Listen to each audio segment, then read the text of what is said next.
Today we're going to talk about a kind of extinction, but it's not about animals or plants. It's a silent extinction, one that's happening all around us, and a lot of the time we don't even notice. So let me start with a story. I want you to imagine an entire language, a whole unique way of seeing the world, and its entire future is just hanging by a thread. Well, back in 2011, this wasn't just a thought experiment. The very existence of a language called Ayapaneko came down to the last two living people who could speak it fluently. And get this, they absolutely refused to speak to each other. Yep, a personal argument, a feud, meant they had just stopped talking. And that silence threatened to swallow their entire ancestral language forever. I mean, what an incredible real-life situation, right? It's the perfect way for us to dive into this topic. So let's start by really unpacking the full story of the last two speakers of Ayapaneko. So what's the backstory here? Well, Ayapaneko is an indigenous language from Mexico. And by 2011, two men, Manuel Segovia and Isidro Velasquez, were literally the last people on Earth who could have a real conversation in it. And yeah, their argument was the immediate crisis, but the real reasons the language was in trouble went way deeper. Things like urbanization and political decisions that pushed Spanish as the main language. The Ayapaneko story is just such a powerful and kind of tragic example of how a language can disappear. Now, to really understand the mechanics of this, we need to get clear on two really important terms: language shift and language death. Okay, think of it this way. Language shift is the journey. It's the process where a whole community slowly, gradually starts giving up its language for a more dominant one. Language death, on the other hand, is the final destination.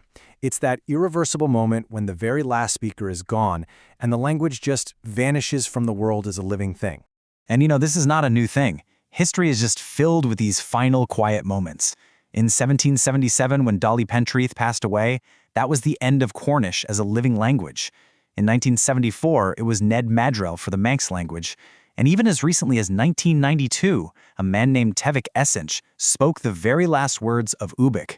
Each one of these moments is an entire world of knowledge, just lost forever. But what does this actually feel like on a personal level? For a language to slip away, not over hundreds of years, but within a single person's lifetime. Let's zoom in and explore that through a more personal story. So this is Annie. She's a young speaker of Dirbal, which is an Aboriginal language in Australia.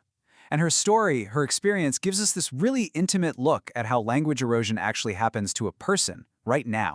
And this quote, wow, it says so much about the human side of this. You can just feel the frustration, the sense of failure. See, Annie understands Dirbal perfectly when she hears it, but she feels like she's not good enough to speak it herself.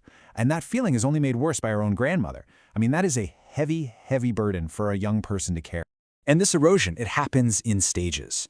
First, the vocabulary starts to shrink. Annie finds herself reaching for an English word like cook because the Dirbal one is just gone from her memory.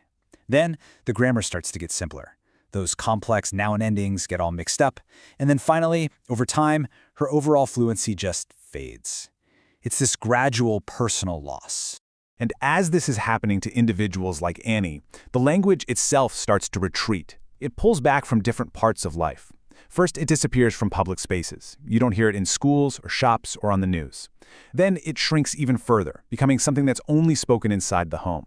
And in the very final stages, it retreats into the mind, only used for private things like counting or praying or even dreaming. Now, a language doesn't just decide to retreat on its own. This doesn't happen in a vacuum. There are these huge, powerful forces pushing entire communities to make that switch. So let's take a look at the pressures that drive this kind of massive change. So why would a whole community do this? Well, it usually comes down to three main drivers. First, there's the economic push. The dominant language is the key to getting jobs, to doing business. Then there's the social pull. It's seen as having more prestige, more status. And finally, political decisions, like making school mandatory in the dominant language, can often be the final tipping point. And that social factor, man, that is incredibly powerful. The dominant language isn't just practical. It's often seen as more attractive, It's the language of TV, of pop stars, of fashion models. It has this glamour. And for a lot of young people, it's really hard for their local language to compete with that kind of global allure. Let's ground this with another really powerful real-world example. Let's head over to New Zealand and talk about the Maori language. The Maori language is a perfect illustration of that retreat we were just talking about. Even with huge efforts to bring it back, in a lot of communities, you just don't hear it day to day anymore. It's pulled back into these very specific places. You'll hear it in formal ceremonies, in important speeches, in prayers. It still has immense cultural importance, but for many, it's no longer the language of the kitchen or the playground. Okay, so we've seen how languages fade, and we've talked about why. But this all leads to the biggest question of all. So what? Why does this matter? When a language dies, what is it that the world actually loses? The loss it's immeasurable. The best way to think about it is that each language is an entire library of a people. Inside that library are unique ways of describing the world that exist nowhere else. There are complex grammar rules that show us just how incredibly diverse the human mind can be. We lose intricate ways of telling stories, unique histories, and deep cultural knowledge about everything from the environment to medicine. It's a fundamental piece of our shared human story, just gone. And that really leaves us with a final thought to chew on. As more and more of these languages fall silent, we really have to ask ourselves this: what part of our shared human story are we losing every single time the last word is spoken?